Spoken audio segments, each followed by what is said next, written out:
नमस्कार, कैसे हैं आप सभी। मैं हूं आपकी दोस्त सारिका त्यागी, जो रोज लाती हूं छोटी छोटी प्यारी प्यारी स्टोरी। वो स्टोरी जो मुझे मेरी दादी नानी सुनाती थी और मैं आप सभी को सुनाती हूं। वो स्टोरी जिनसे मुझे बहुत कुछ सीखने को मिलता था और मज़ा भी बहुत आता था। जैसा कि आप सभी जानते हैं, आज संडे है और संडे को मैं एक स्पेशल स्टोरी लाती हूँ, स्पेशल वीडियो लाती हूँ उनके लिए जो हमारे लिए बहुत स्पेशल हैं, जिन्होंने हमारे लिए और हमारे देश के लिए बहुत कुछ किया, जिन्होंने अपने देश के लिए जान तक कुर्बान कर दी। बहुत सी ऐसे हमें उदाहरण देख के चले गए जिनका हम अनुसरण करें तो हम क्या से क्या कर सकते हैं। आपने आज तक बहुत से ऐसे स्वतंत्रता सेनानियों की कहानियां सुनी जिन्होंने अपनी जान तक कुर्बान कर दी और देश को आज़ादी दिलाकर ही माने। बहुत ही तरह से, चाहे शांति तरह से, चाहे उग्र तरह से, उन्होंने अपने बारे में ना सोचते हुए अपने देश के बारे में सोचा। आज तक आपने बहुत से ऐसे योद्धाओं की कहानियां सुनी जो किसी रियासत के राजा थे, जिन्होंने अपनी प्रजा के लिए बहुत कुछ किया और उसका आत्मसम्मान बचाने के लिए बहुत सी ऐसी लड़ाइयाँ लड़ी। वो लोग स्वार्थी नहीं थे जिन्होंने अपनी ऐश और आराम को छोड़ दिया। उन्होंने देश और अपनी प्रजा के लिए बहुत से युद्ध लड़े। सिर्फ उन्हें एक डमी किंग बनकर और अपनी प्रजा को प्रताड़ित होते हुए नहीं देखना था, इसलिए वो अपने दुश्मनों से लड़े और जीते भी। जीते नहीं तो अपने आप को न्योछावर कर गए। आपने आज तक बहुत से ऐसे राजा रानी की कहानियां सुनी जिनमें वो कितने वीरता से अपने युद्ध लड़ते थे। अपने राज्य की रक्षा के लिए उन्होंने बहुत से युद्ध लड़े, अपने ऐशो आराम छोड़ दिए। आज हम एक ऐसी रानी के बारे में बात करेंगे जो मां रानी दुर्गा की तरह अपने युद्ध में लड़ी। हम आज तक इतने योद्धाओं, इतने रानियों के बारे में सुन चुके हैं कि हम जानते हैं कि हमारे देश में हर एक स्त्री माँ लक्ष्मी, माँ दुर्गा और माँ सरस्वती की एक मूर्त है। उनकी छवि उनमें दिखती है। समय आने पर हर एक स्त्री माँ दुर्गा की तरह हथियार उठा सकती है, वो अपने दुश्मनों का संहार कर सकती है। माँ लक्ष्मी बन सकती है, माँ सरस्वती जिसमें एक ज्ञान का भंडार होता है, वह लोगों को दिखा सकती है। उनमें समाहित होती हैं ये देवियाँ। बस एक नजर की बात है ना। आज हम एक उस रानी के बारे में बात करेंगे जो माँ दुर्गा की तरह युद्ध में लड़ी और किसी के सामने झुकी नहीं। उन्होंने अपनी प्राण न्योछावर कर दिए, पर उन्होंने सोच लिया था कि वे किसी दुश्मन के हाथ से नहीं मरेंगी। उन्होंने अपने राज्य की सुरक्षा के लिए बहुत से युद्ध लड़े। उन्होंने युद्ध लड़े और यहाँ तक कि सम्राट अकबर जो थे उनके भी दांत खट्टे कर दिए। वो भी उनसे हार मान गए। आइए हम आज कहानी सुनते हैं रानी दुर्गावती देवी जी का, जो एक वीर वीरांगना थी और साहसी महिला थी। हम उनकी कहानी के बारे में सुनते हैं और उन्हें जानते हैं। इतिहास में रानी दुर्गावती की वीरता और साहस के किस्से स्वर्णिम अक्षरों में लिखे गए हैं। रानी दुर्गावती ने मध्यकालीन पुरुष प्रधान भारत में मुगल सम्राट अकबर जैसे दिग्गजों का बहादुरी से मुकाबला किया था। यही नहीं, उनके शौर्य, पराक्रम और जौहर को देखकर अकबर ने भी हार मान ली थी। रानी दुर्गावती भारतीय इतिहास की एक ऐसी वीरांगना थी जिन्होंने अपने जीवन में काफी संघर्ष किया और अपने पति की मौत के बाद न सिर्फ गोंडवाना राज्य के शासक बनी, बल्कि उन्होंने एक साहसी शासक की तरह अपने राज्य की रक्षा के लिए कई लड़ाइयां भी लड़ी और फिर मुगलों से युद्ध कर वे वीरगति को प्राप्त हो गईं। रानी दुर्गावती ने अपने 15 साल के शासनकाल में एक कुशल शासक के रूप में अपनी प्रजा की भलाई के लिए भी कई काम किए। वहीं इतिहास में जब भी किसी वीरांगना के शौर्य की और वीरता की बात की जाती है तो रानी दुर्गावती का नाम सबसे आगे लिया जाता है। साहसी रानी दुर्गावती 5 अक्टूबर 1524 में उत्तर प्रदेश के बांदा के कालिंजर जिले में मशहूर राजपूत चंदेल सम्राट कीरत राय के परिवार में जन्मी थी। रानी दुर्गावती को वीरता और साहस शायद विरासत में मिला है, क्योंकि उनके पिता कीरत राय भी एक साहसी योद्धा थे। उन्होंने क्रूर शासक महमूद गजनी को हार की धूल चटाई थी। इतिहास में ऐसा उल्लेखित है कि रानी दुर्गावती जिस दिन जन्मी थी उस दिन माँ दुर्गाष्टमी थी, इसलिए उनका नाम बचपन में दुर्गावती रख दिया गया। वहीं रानी दुर्गावती का सुंदर रूप और उनके अद्भुत साहस हर किसी को अपनी तरफ आकर्षित करता था। रानी दुर्गावती बचपन से ही अन्य लड़कियों से अलग थी। रानी दुर्गावती को शुरू से ही निशानेबाजी, तीरंदाजी, तलवारबाजी करने एवं बंदूक चलाने समेत अन्य युद्ध और सैन्य प्रतिभाओं में अत्यधिक रुचि थी। यही नहीं, शिकार करने के लिए तो वे हमेशा ही बेहद उतावली रहती थी। वो जब भी किसी शेर या चीते को देखती बस उसका शिकार करने के लिए चल देती थी। इसके अलावा किसी वीर योद्धा की तरह उन्हें घुड़सवारी करना भी पसंद था। वहीं अपने पिता कीरत राय से वो सैन्य गुणों की शिक्षा लेती थी और अपने पिता के राजकाज में भी सहयोग करती थी। उनके पिता उनके इन गुणों से बेहद प्रभावित थे। चंदेल वंश में जन्मी रानी दुर्गावती ने 1542 में गौड़ वंश के राजा दलपत शाह से विवाह किया था।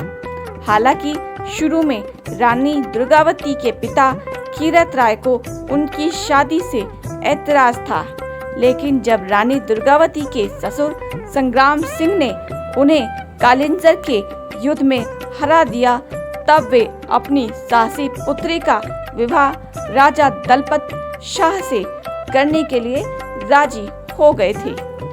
आपको बता दें कि संग्राम सिंह एक शूरवीर और पराक्रमी राजा थे, जिन्हें गोंडवाना राज्य की स्थापना की थी और कई जगहों पर विजय प्राप्त कर गोंडवाना राज्य का विस्तार किया था। वहीं उनकी मृत्यु के बाद उनके पुत्र दलपत शाह का गोंडवाना राज्य का उत्तराधिकारी नियुक्त किया था। वहीं जिस समय रानी दुर्गावती और राजा दलपत शाह का विवाह हुआ था, उसी समय बेहद शक्तिशाली शासक शेरशाह सूरी गौड़ और चंदेल राज्यों पर हमला कर अपना आधिपत्य स्थापित करना चाहता था, जिसके चलते बुंदेलखंड के चंदेल राज्य के साथ गौड़ ने संधि कर ली। लेकिन फिर से शेरशाह सूरी अपने इरादों में सफल रहा और फिर उसकी एक बम विस्फोट में मृत्यु हो गई।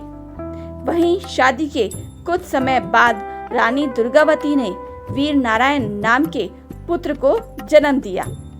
रानी दुर्गावती की शादी के करीब 8 साल बाद ही उन पर दुखों का पहाड़ टूट पड़ा। 1550 ईस्वी में उनके पति राजा दलपत शाह की मृत्यु हो गई, जिससे रानी को बेहद आघात पहुंचा। हालांकि रानी ने इस कठिन परिस्थिति में हिम्मत नहीं हारी और खुद गोंडवाना राज्य की बागडोर अपने हाथों में संभालने का फैसला कर लिया। रानी दुर्गावती ने गोंडवाना राज्य की सत्ता पर काबिज होते हुए अब सबसे पहले अपने राज्य की राजधानी चौरागढ़ किला को बना दिया। वहीं ताकतवर शासक शेरशाह सूरी की मौत के बाद 1556 में शुजात खान ने पहले मालवा पर अपना कब्जा जमा लिया और फिर रानी दुर्गावती के राज्य को एक महिला का राज्य जानकर उसे कमजोर समझकर उस पर आक्रमण कर दिया। लेकिन शुजात खान को इसकी कीमत अपनी पराजय से चुकानी पड़ी। दरअसल रानी दुर्गावती ने अपनी पूरी बहादुरी के साथ युद्ध लड़ा और जीत हासिल की।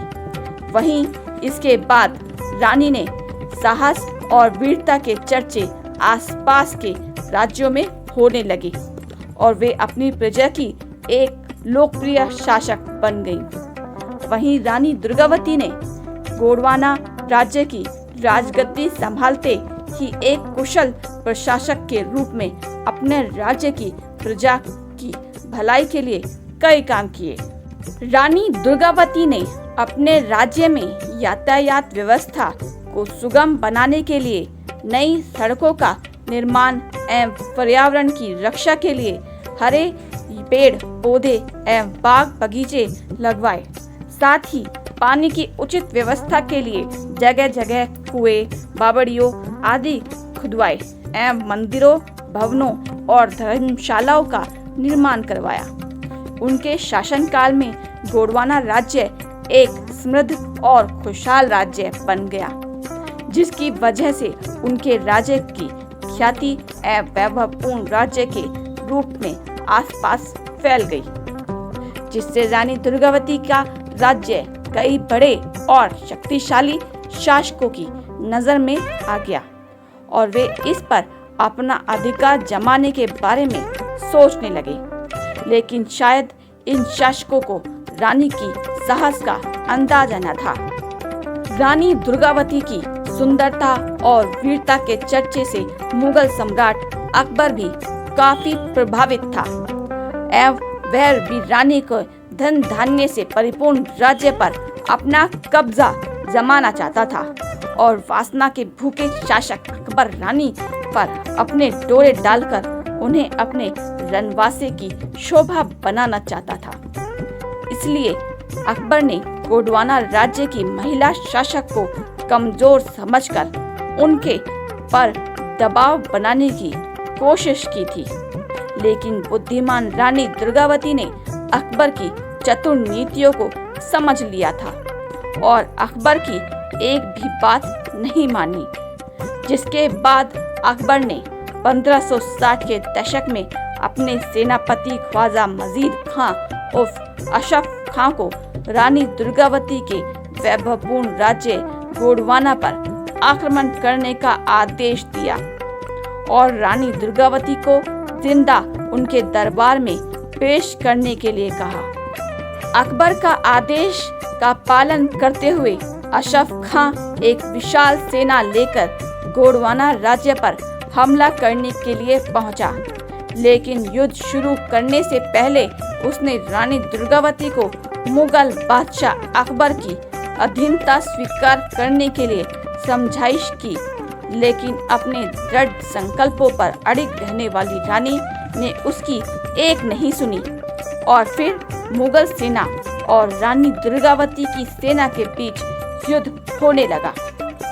वहीं अकबर की सेना के सामने रानी दुर्गावती का सैन्य बल कम था, लेकिन रानी दुर्गावती ने अपने नेतृत्व में अपनी सेना को बेहद मजबूत और सशक्त बनाया था, जिससे उनकी छोटी सेना के सामने अशरफ खां की विशाल सेना भी कमजोर पड़ गई। वहीं उस युद्ध में मुगल सेना को भारी नुकसान पहुंचा और रानी दुर्गावती ने वीरता के साथ युद्ध लड़ते हुए विजय प्राप्त की। रानी दुर्गावती पर अकबर की सेना ने 3 बार आक्रमण किया, लेकिन तीनों बार अकबर की सेना को रानी दुर्गावती ने खदेड़ दिया। वहीं एक महिला शासक से इतनी बार परास्त होने के बाद अशरफ खां क्रोध से भर गया और 1564 में उसने एक बार फिर से रानी दुर्गावती के राज्य पर आक्रमण कर दिया और छल कपट के साथ सिंगारगढ़ को चारों तरफ से घेर लिया और अशरफ खां ने इस लड़ाई में विजय प्राप्त करने के लिए बड़ी बड़ी तोपों को भी शामिल किया। वहीं रानी दुर्गावती भी पूरी तैयारी के साथ युद्ध स्थल पर अपने हाथी सरमन पर सवार होकर पहुंची और वीरता के साथ युद्ध लड़ा। वहीं इस युद्ध में उनके वीर पुत्र वीर नारायण सिंह भी शामिल हुए थे, लेकिन वे और रानी दुर्गावती इस युद्ध के दौरान बुरी तरह घायल हो गए थे। वहीं रानी दुर्गावती यह देखकर विचलित नहीं हुई और वे अपने कुछ सैनिकों के साथ वीरता के साथ लड़ती रही। युद्ध करते करते रानी और अधिक घायल हो गई। उनकी आंख पर तीर लग गया, जिसके बाद उनके कुछ सैनिकों ने उन्हें युद्ध भूमि छोड़कर जाने की भी सलाह दी, लेकिन रानी दुर्गावती ने एक शूरवीर की तरह बीच में युद्ध छोड़ने के लिए मना कर दिया और फिर उन्हें जब लगने लगा कि वे पूरी तरह से होश खोने लगी हैं, तो उन्होंने दुश्मनों के हाथों से मरने के बेहतर है सभ्य को ही समाप्त करना उचित समझा। इसके बाद रानी ने तलवार अपने ही सीने में घोंप दी और इस तरह रानी दुर्गावती 24 जून 1564 में वीरगति को प्राप्त हुई। जबलपुर के पास जहां यह ऐतिहासिक युद्ध हुआ था, उस स्थान पर मदन महल किला है। यह वह जगह है जहां पर रानी की शहादत हुई और वहीं रानी दुर्गावती की समाधि भी बनी हुई है। रानी दुर्गावती के सम्मान में उनके नाम पर विश्वविद्यालय के नाम रखा गया है, डाक टिकट जारी किया गया है और म्यूजियम भी बनाया गया है। वहीं जिस तरह रानी दुर्गावती अपने राज्य की रक्षा के लिए आखिरी सांस तक साहस के साथ लड़ती रहीं और अपने प्राणों की आहुति दे दी, इससे हर परिस्थिति में साहस और धैर्य से काम लेने की प्रेरणा मिलती है। रानी दुर्गावती की वीरता की गाथा आज भी इतिहास के पन्नों पर स्वर्णिम अक्षरों में लिखी गई है।